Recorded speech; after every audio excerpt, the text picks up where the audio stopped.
Vi vil gerne bevise diskriminantformlen, og det vil vi gøre ved brug af den generelle formel, som er andengradsligningen, som hedder ax i anden plus bx plus c er lig med 0. Og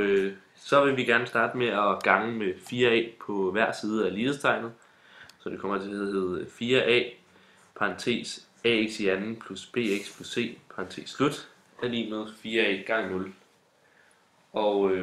det giver så 4a i anden, x i anden, plus 4abx plus 4ac er lige med 0. Så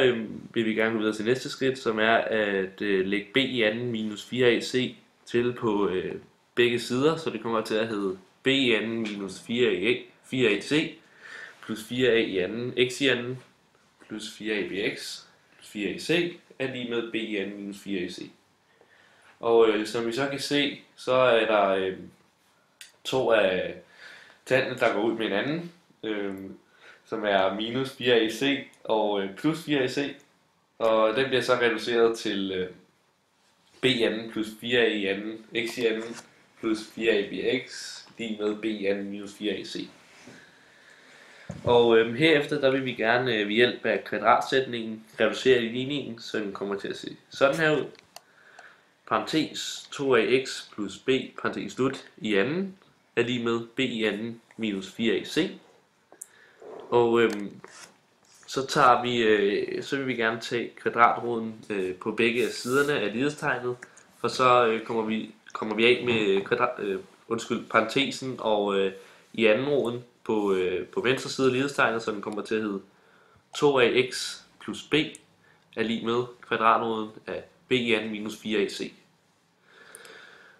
Så trækker vi b fra på, så indtil vi trækker dem fra på begge sider, så b'et ryger over på den anden side og kommer til at hedde 2ax lige med kvadratroden af b i anden minus 4ac minus b. Og så går vi lige videre til næste side. Og når vi så har gjort det, så vil vi gerne have x til at stå alene, og det gør vi så med at dividere med 2a på begge sider af lighedstegnet, så det kommer til at hedde